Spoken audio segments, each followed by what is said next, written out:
ನಮಸ್ಕಾರ ಸ್ನೇಹಿತರೆ, welcome back to tech facts Kannada ಚಾನಲ್ಗೆ. ನಾನು ನಿಮ್ಮ ಮಂಜುನಾಥ್ ಶೆಟ್ಟಿ. ಸ್ನೇಹಿತರೆ, ಕೇಂದ್ರ ಸರ್ಕಾರದಿಂದ ಹೊಸ ಒಂದು ರೂಲ್ಸ್ಗಳು ಜಾರಿಗೊಳ್ತಾ ಇದೆ. ಸೊ ಆಧಾರ್ ಕಾರ್ಡಿನಲ್ಲಿ ಈ ಒಂದು 5 ಹೊಸ ರೂಲ್ಸ್ಗಳು ಜಾರಿಯಾಗ್ತಾ ಇದೆ. ಸೊ ಆ ಒಂದು ರೂಲ್ಸ್ಗಳನ್ನು ನೀವು ಬ್ರೇಕ್ ಮಾಡೋದ್ರಿಂದ ಇನ್ನು ಮುಂದೆ ಸರ್ಕಾರದಿಂದ ಸಿಗುವಂತ ಯಾವುದೇ ಒಂದು ಸೌಲಭ್ಯಗಳು ಕೂಡ ನಿಮಗೆ ಸಿಗೋದಿಲ್ಲ ಅಂತ ಹೇಳ್ಬಿಟ್ಟು ಮಾಹಿತಿ ಬರ್ತಾ ಇದೆ.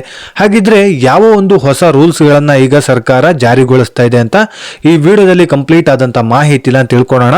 ಸೊ ಅದಕ್ಕಿಂತ ಮುಂಚೆ ನೀವಿನ್ನು ಯಾರ್ಯಾರು ನನ್ನ ಚಾನೆಲ್ನ ಸಬ್ಸ್ಕ್ರೈಬ್ ಮಾಡದೆ ಈ ವಿಡಿಯೋ ನೋಡ್ತಾ ಇರೋ, ಪ್ಲೀಸ್ ಸಬ್ಸ್ಕ್ರೈಬ್ ಮಾಡಿ, ಪಕ್ಕದಲ್ಲಿರುವಂತಹ ಬೆಲ್ ಐಕಾನ್ನ ಪ್ರೆಸ್ ಮಾಡಿ.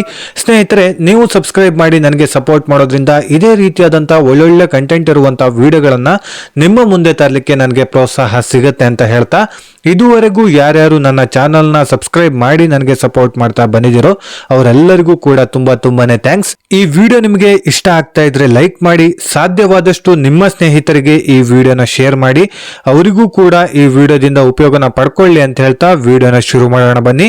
ಸ್ನೇಹಿತರೆ, ಆಧಾರ್ ಕಾರ್ಡಿನಲ್ಲಿ 5 ಹೊಸ ರೂಲ್ಸ್ ಗಳನ್ನ ಈಗ ಜಾರಿಗೊಳಿಸಿದ್ದಾರೆ. ಸೊ ಕೇಂದ್ರ ಸರ್ಕಾರದಿಂದ 2025ರಲ್ಲಿ ಈ ಒಂದು 5 ಹೊಸ ರೂಲ್ಸ್ ಗಳನ್ನ ಆಧಾರ್ ಕಾರ್ಡಿನಲ್ಲಿ ತರ್ತಾ ಇದ್ದಾರೆ. ಸ್ನೇಹಿತರೆ, ಈ ಒಂದು 5 ರೂಲ್ಸ್ ಗಳನ್ನ ನೀವೇನಾದ್ರೂ ಬ್ರೇಕ್ ಮಾಡಿದೀರಾ, ಸೊ ಈ ಒಂದು 5 ನಿಯಮಗಳನ್ನ ನೀವು ಉಲ್ಲಂಘನೆ ಮಾಡಿದೀರಾ, ಪಾಲಿಸಿಲ್ಲ ಅಂತ ಹೇಳಿದ್ರೆ ನಿಮಗೆ ಇನ್ನು ಮುಂದೆ ದಂಡ ಬೀಳೋದರ ಜೊತೆಗೆ ನಿಮಗೆ ಸರ್ಕಾರದಿಂದ ಸೌಲಭ್ಯಗಳು ಏನೇನು ಸಿಗ್ತಾ ಇದೆಯೋ ಅದೆಲ್ಲದೂ ಕೂಡ ಸ್ಟಾಪ್ ಆಗುವ ಚಾನ್ಸಸ್ ಇದೆ. ಬನ್ನಿ, ಹಾಗಿದ್ರೆ ಯಾವ ಒಂದು ರೂಲ್ಸ್ ಗಳನ್ನ ನಾವು ಫಾಲೋ ಮಾಡಬೇಕು, ಹಾಗಿದ್ರೆ ಯಾವ ಒಂದು ರೂಲ್ಸ್ ಗಳನ್ನ ಈಗ ಸರ್ಕಾರ ಹೊಸದಾಗಿ ನಿಯಮವನ್ನ ತಂದಿದೆ ಅಂತ ಕೂಡ ತಿಳ್ಕೊಳ್ಳೋಣ. ಮೊದಲನೇದಾಗಿ ಆಧಾರ್ ಕಾರ್ಡ್ ನ ಲಿಂಕ್ ಮಾಡುವುದು ಕಡ್ಡಾಯ. ಸ್ನೇಹಿತರೆ, ಸೊ ಹಲವಾರು ದಾಖಲಾತಿಗಳಿಗೆ ಆಧಾರ್ ಕಾರ್ಡು ಲಿಂಕ್ ಆಗಲೇಬೇಕು. ಲಿಂಕ್ ಆಗಿಲ್ಲ ಅಂತ ಹೇಳಿದ್ರೆ ನೀವು ಈಗ ಹೋಗಿ ಲಿಂಕ್ ನ ಮಾಡಿಸಲೇಬೇಕು. ಸೊ ಈಗಾಗಲೇ ಕೇಂದ್ರ ಸರ್ಕಾರ ಪಾನ್ ಕಾರ್ಡ್ಗೆ ಆಧಾರ್ ಕಾರ್ಡ್ ನ ಲಿಂಕ್ ಮಾಡಿಸಬೇಕು ಅಂತ ಹೇಳ್ಬಿಟ್ಟು ಸೊ ಗಡುವನ್ನ ಕೊಟ್ಟಿತ್ತು. ಸ್ನೇಹಿತರೆ, ಕೊನೆಯ ದಿನಾಂಕನೂ ಕೂಡ ನಿಗದಿಪಡಿಸಿತ್ತು. ಸೊ ಕೊನೆಯ ದಿನಾಂಕ ಆಗಿ ಕೂಡ ಹಲವಾರು ದಿನಗಳಾಗಿದೆ. ನಿಮ್ಗೆ ಈ ವಿಷಯ ಎಲ್ರಿಗೂ ಕೂಡ ಈಗಾಗಲೇ ಗೊತ್ತಿರುತ್ತೆ. ಪಾನ್ ಕಾರ್ಡ್ಗೆ ಆಧಾರ್ ಕಾರ್ಡು ಲಿಂಕ್ ಅನ್ನ ಕಡ್ಡಾಯವಾಗಿ ಮಾಡಿಸಲೇಬೇಕು ಅಂತ ಹೇಳ್ಬಿಟ್ಟು. ಅದರ ಜೊತೆಗೇನೆ ಬ್ಯಾಂಕಿನ ಅಕೌಂಟಿಗೂ ಕೂಡ, ನಿಮ್ಮ ಏನು ಬ್ಯಾಂಕ್ ಅಲ್ಲಿ ಅಕೌಂಟ್ ಅನ್ನ ತೆರೆದಿರ್ತಿರೋ ಅದಕ್ಕೂ ಕೂಡ ಆಧಾರ್ ಕಾರ್ಡ್ ನ ಕಡ್ಡಾಯವಾಗಿ ಏನು ಲಿಂಕ್ ಅನ್ನ ಮಾಡಿಸಲೇಬೇಕು. ಅದರ ಜೊತೆಗೇನೆ ರೇಷನ್ ಕಾರ್ಡ್ಗೆ ಆಧಾರ್ ಕಾರ್ಡು ಲಿಂಕ್ ಅನ್ನ ಮಾಡಿಸಲೇಬೇಕು. ಈ KYC ಕಡ್ಡಾಯವಾಗಿ ಆಗಬೇಕು. ಇಲ್ಲ ಅಂತ ಹೇಳಿದ್ರೆ ನಿಮ್ಮ ಒಂದು ರೇಷನ್ ಕಾರ್ಡಿನಲ್ಲಿ ಬರುವಂತ ಅಕ್ಕಿ ಆಗಿರ್ಬೋದು, ಈಗ ಹಣ ಏನ್ ಕೊಡ್ತಾ ಇದಾರೋ ಹಣ ಕೂಡ ಆಗಿರ್ಬೋದು, ಇದೆರಡು ಕೂಡ ಸ್ಟಾಪ್ ಆಗುವ ಚಾನ್ಸಸ್ ಕೂಡ ಇರುತ್ತೆ. ಹಾಗಾಗಿ ಹಲವಾರು ದಾಖಲಾತಿಗಳಿಗೆ ಈ ಒಂದು ಆಧಾರ್ ಕಾರ್ಡ್ ಅನ್ನ ಕಡ್ಡಾಯವಾಗಿ ಲಿಂಕ್ ಅನ್ನ ಮಾಡಿಸಲೇಬೇಕು ಅಂತ ಹೇಳ್ಬಿಟ್ಟು ಈಗ ನಿಯಮಗಳನ್ನ ಜಾರಿಗೊಳಿಸಿದೆ. ಇದೊಂದು ನಿಯಮ. ಆದ್ರೆ ಎರಡನೇ ನಿಯಮ ಬಂದು ಆಧಾರ್ ಕಾರ್ಡ್ ಇಲ್ಲದೆ ಯಾವುದೇ ಸರ್ಕಾರಿ ಸವಲತ್ತುಗಳನ್ನ ಪಡ್ಕೊಳ್ಳೋದಕ್ಕೆ ಸಾಧ್ಯನೇ ಇಲ್ಲ. ಸರ್ಕಾರಿ ಸವಲತ್ತುಗಳು ನಿಮಗೆ ಬೇಕಂತ ಹೇಳಿದ್ರೆ ಆಧಾರ್ ಕಾರ್ಡು ಕಡ್ಡಾಯವಾಗಿ ಲಿಂಕ್ ಆಗಿರಲೇಬೇಕು.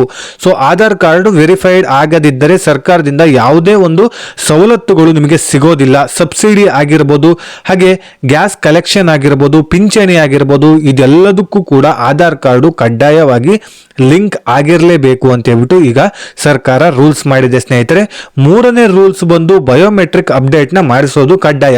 ಸೊ ಬಯೋಮೆಟ್ರಿಕ್ ಅಂತ ಹೇಳಿದ್ರೆ ನಿಮ್ಮ ಒಂದು ಹೆಬ್ಬೆರಳಿನ ಒಂದು ಈ ಒಂದು ತಮ್ಮನ್ನ ನೀವು ಕೊಟ್ಟಿಲ್ಲ ಅಂತ ಹೇಳಿದ್ರೆ ನಿಮ್ಮ ಒಂದು ಆಧಾರ್ ಕಾರ್ಡು ರದ್ದಾಗುವ ಚಾನ್ಸಸ್ ಕೂಡ ಇರುತ್ತೆ. 2025ರಲ್ಲಿ ಈ ಒಂದು ಅಪ್ಡೇಟ್ ನ ಹೊಸದಾಗಿ ತಂದಿರುವಂತದ್ದು. ಫಿಂಗರ್ ಪ್ರಿಂಟ್ಸ್ ನ ನೀವು ಕಡ್ಡಾಯವಾಗಿ ಕೊಡ್ಲೇಬೇಕು. ಪ್ರತಿಯೊಬ್ಬರು ಕೂಡ ಆಧಾರ್ ಕಾರ್ಡ್ ಇರುವಂತವರು ಬಯೋಮೆಟ್ರಿಕ್ ನ ಅಪ್ಡೇಟ್ ನ ಮಾಡಿಸಬೇಕು.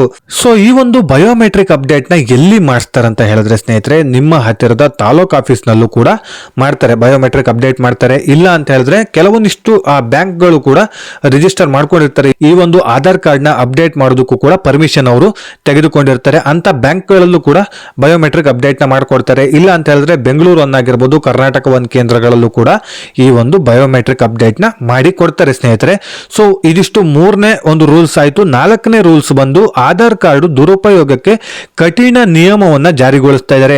ಸೊ ನಿಮ್ಮ ಒಂದು ಆಧಾರ್ ಕಾರ್ಡ್ ನ ಇಟ್ಕೊಂಡು ಬೇರೆ ಯಾವುದೋ ಒಂದು ವ್ಯಕ್ತಿ ಯಾವುದಕ್ಕೂ ಒಂದು ಯೂಸ್ ಮಾಡ್ಕೊಳ್ಳೋದಕ್ಕೆ ಸಾಧ್ಯನೇ ಇಲ್ಲ. ಸೊ ನಿಮ್ಮ ಒಂದು ಆಧಾರ್ ಕಾರ್ಡು ನಿಮಗೆ ಮಾತ್ರ ಸೇರಿರುವಂತದ್ದು. ನಿಮಗೆ ಯಾವುದಕ್ಕೆ ನಿಮ್ಮ ಒಂದು ದಾಖಲಾತಿಗಳಿಗೆ ಲಿಂಕ್ ಮಾಡಿಸೋದಕ್ಕೆ ಸಾಧ್ಯನೋ ಅದಕ್ಕೆ ಮಾತ್ರ ಮಾಡಿಸ್ಬೇಕು. ಸೊ ನಿಮ್ಮ ಒಂದು ದಾಖಲಾತಿಗಳನ್ನ ಬೇರೆ ಯಾವುದೋ ಒಂದು ವ್ಯಕ್ತಿ ದುರುಪಯೋಗ ಮಾಡಿಕೊಂಡ್ರೆ ಅದಕ್ಕೆ ದಂಡ ಕೂಡ ವಿಧಿಸ್ತಾರೆ. ಹಾಗೆ ಹಾಗೆ ಕಠಿಣ ಶಿಕ್ಷೆ ಕೂಡ ಆಗುತ್ತೆ ಅಂತ ಹೇಳ್ಬಿಟ್ಟು ಕೂಡ ಈಗಾಗಲೇ ಕೇಂದ್ರ ಸರ್ಕಾರ ಈ ಒಂದು ನಿಯಮವನ್ನು ಜಾರಿಗೊಳಿಸ್ತಾ ಇದೆ. ಅದರಂತೆಯೇ 5ನೇ ಹೊಸ ರೂಲ್ಸ್ ಬಂದು ಆಧಾರ್ ಕಾರ್ಡ್ ಅಪ್ಡೇಟ್ಗೆ ಕೆಲವು ದಿನಾಂಕಗಳು ನಿಗದಿಪಡಿಸಲಾಗಿದೆ. ಕೆಲವು ದಿನಾಂಕದ ಒಳಗಾಗಿ ನೀವು ಆಧಾರ್ ಕಾರ್ಡ್ನ ಅಪ್ಡೇಟ್ ಮಾಡಿಸ್ಬೇಕಾಗುತ್ತೆ. ಜಾಸ್ತಿ ದಿನ ನಿಮಗೆ ಟೈಮ್ ಕೊಟ್ಟಿಲ್ಲ, ಕೆಲವೇ ದಿನದ ಒಳಗಾಗಿ ನೀವು ಅಪ್ಡೇಟ್ನ ಮಾಡಿಸ್ಬೇಕಾಗುತ್ತೆ. ಸೊ ನಿಮ್ಮ ಏನಾದರೂ ಹೆಸರು ಚೇಂಜಸ್ ಇದ್ರೆ, ಇನ್ಶಿಯಲ್ ಚೇಂಜಸ್ ಇದ್ರೆ, ಅಥವಾ ವಿಳಾಸದಲ್ಲಿ ಏನಾದರೂ ಹೆಚ್ಚು ಕಡಿಮೆ ಇದ್ರೆ, ಮುಂಚೆ ಯಾವುದೋ ಬಾಡಿಗೆ ಮನೇಲಿ ಇದ್ರಿ ಇವಾಗ ಬೇರೆ ಕಡೆ ಶಿಫ್ಟ್ ಆಗಿದ್ದೀರಾ ಅಂತ ಹೇಳಿದ್ರೆ ಆ ವಿಳಾಸ ಅಡ್ರೆಸ್ನ ಚೇಂಜ್ ಮಾಡಿಸ್ಕೊಳ್ಳೋದಾಗಿರ್ಬೋದು, ಡೇಟ್ ಆಫ್ ಬರ್ತ್ನ ಚೇಂಜಸ್ ಮಾಡ್ಕೊಳ್ಳೋದಾಗಿರ್ಬೋದು, ಇದೆಲ್ಲದನ್ನು ಕೂಡ ನೀವೀಗ ಮಾಡಿಸ್ಕೊಳ್ಬೋದು. ಸೊ ಕೆಲವು ದಿನಗಳು ಕೊಟ್ಟಿದ್ದಾರೆ, ಅಷ್ಟರ ಒಳಗಾಗಿ ನೀವು ಈ ಒಂದು ಆಧಾರ್ ಕಾರ್ಡ್ನ ಅಪ್ಡೇಟ್ನ ಮಾಡಿಸ್ಕೊಳ್ಳಿ ಅಂತ ಹೇಳ್ಬಿಟ್ಟು ಕೂಡ ಈಗಾಗಲೇ ಕೇಂದ್ರ ಸರ್ಕಾರ ಹೇಳ್ತಾ ಇದೆ ಸ್ನೇಹಿತರೆ. ಸೊ ಇದಿಷ್ಟು ಆಧಾರ್ ಕಾರ್ಡಿನಲ್ಲಿ 5 ಹೊಸ ರೂಲ್ಸ್ಗಳನ್ನು ಕೇಂದ್ರ ಸರ್ಕಾರ ಜಾರಿಗೊಳಿಸಿದ್ದಾರೆ. ಈ ಒಂದು ರೂಲ್ಸ್ನ ನೀವು ಬ್ರೇಕ್ ಮಾಡಿದ್ರಿ ಅಂತ ಹೇಳಿದ್ರೆ ನಿಮಗೆ ದಂಡ ಕೂಡ ಬೀಳುತ್ತೆ. ಅದರ ಜೊತೆಗೇನೆ ಕೆಲವೊಂದಿಷ್ಟು ಕಠಿಣ ಶಿಕ್ಷೆಗಳು ಆಗತ್ತೆ ಅಂತ ಕೂಡ ಹೇಳ್ತಾ ಇದ್ದಾರೆ. ಸೊ ಇದಿಷ್ಟು ಆಧಾರ್ ಕಾರ್ಡ್ನ ಹೊಸ ರೂಲ್ಸ್ಗಳನ್ನ ನಿಮಗೆ ತಿಳಿಸಿಕೊಡುವಂತ ಪ್ರಯತ್ನ ಮಾಡಿದ್ದೀನಿ.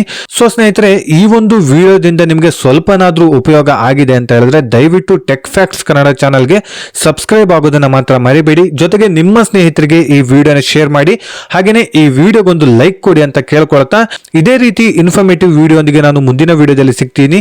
ಅಲ್ಲಿಯವರೆಗೂ ಧನ್ಯವಾದಗಳು.